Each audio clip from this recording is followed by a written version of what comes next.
Welcome to Applewood Valley United Methodist Church's online worship service. I'm Reverend Michelle Kaminsky, and I invite you now to sit back, relax, take a deep breath, and see if you can relate to these words from the book of Job, chapter 17, verse 7, from the Living Bible. My eyes are dim with weeping, and I am but a shadow of my former self. Wow. Job's words are pretty heavy, aren't they? His eyes are dim with weeping, and he feels like a shadow of himself, like he no longer knows all the things he's feeling right now, like things are surreal. And I don't know about you, but I sure feel like everything is surreal right now with this coronavirus pandemic. But Job didn't always feel this way. His life wasn't always like this. Job had a good life, and he was a good person. He normally didn't have to worry about money or where his next meal would come from. Then overnight, everything changed. You see, Satan thought Job wouldn't love God anymore if all of these things were taken away from him. So everything was taken away: his wealth, his family, and his health. And things got so bad for Job that he was covered in painful, diseased sores, and his wife said he should just give up and die. But eventually, Job turned to God with the age-old question of why. Why me? Why is this happening to me? Why have you turned your back on me, God? Won't this end?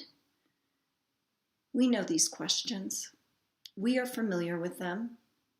And while we haven't lost everything, we've lost a lot right about now. We've lost where we can go, who we can see. We've lost physical connections, school sports and activities, the ability to play on the playground and be in the classroom. Some of us have lost our jobs, our routines, our health, and for some of us, our alone time. And just like Job, seemingly overnight, this has happened to us. And sometimes we want to throw our hands up in the air like Job's wife and say, I give up. I call moments like this a Job season. When have you experienced a Job season in your life? Are you in one right now? I know seasons like this well, and unfortunately, so does my youngest daughter, Ashley. I have her permission to share her story with you today. You see, when Ashley was 17, my sister, her Aunt Lori, was diagnosed with stage 4 cancer of the small intestine. And just a few months later, Lori passed away, and Ashley spiraled into a crippling depression. Her eyes were dim with weeping, and she had become a shadow of her old self. So we got her a therapist and some medication, and just as she was starting to feel somewhat like herself again, I found out that my husband at the time had been having an affair, and we announced that we would be getting a divorce. All this happened within months of each other, and feeling like it was too much to bear, Ashley spiraled downward again. The man she saw as her second father had betrayed us and had said some harmful things to Ashley in the process. Ashley was in a full-blown Job season. She couldn't understand. None of us could. And she asked, why did God do this? Why would God take my aunt away from our family? Why would God allow such betrayal and destruction? She felt completely abandoned by God and was having a spiritual crisis as well as an emotional one. And she says of that time, I didn't know where God was, but I knew where God wasn't. God wasn't with me. But Ashley eventually graduated high school and went off to college in New York City, but her deep grief was hiding just beneath the surface, following her like a shadow. But here's the thing about seasons. They change. Winter eventually melts into spring. No matter how long winter lasts, spring does come. It's inevitable. And that means our Job seasons don't get to last either.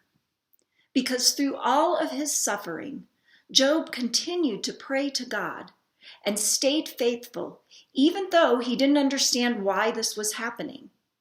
And even though he was confused and angry with God, and even though there was no end in sight, Job kept his trust in God and continued to place his life in God's hands. And guess what? God heard all of Job's cries and ended his suffering. And after all he had gone through, Job saw that his blessings had actually increased, even doubled.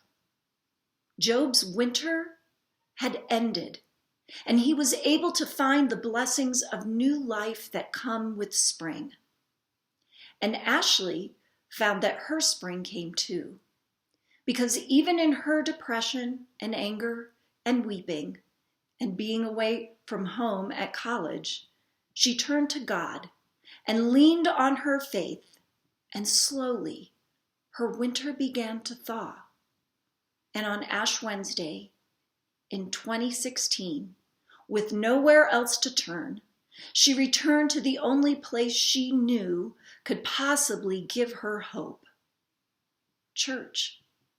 She went to church and cried out to God and asked God to help her and to heal her and to get her through this, because she needed to see the sunshine again.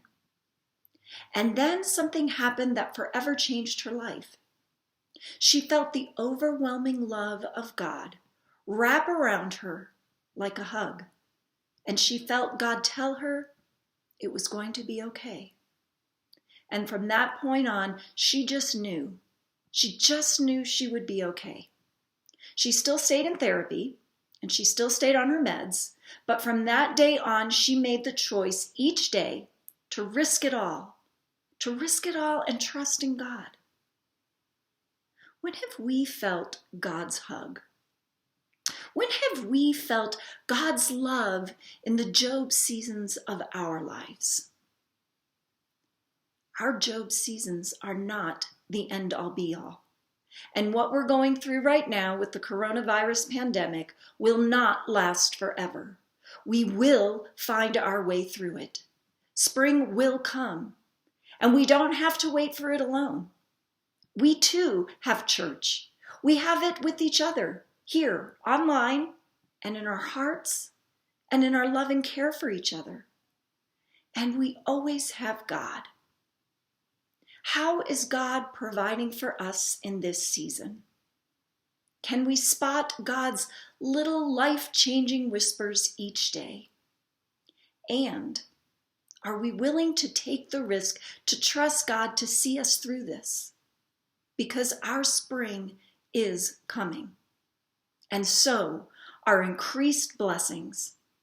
May we start to find those hidden blessings now, for the coronavirus does not get to have the last word. Amen.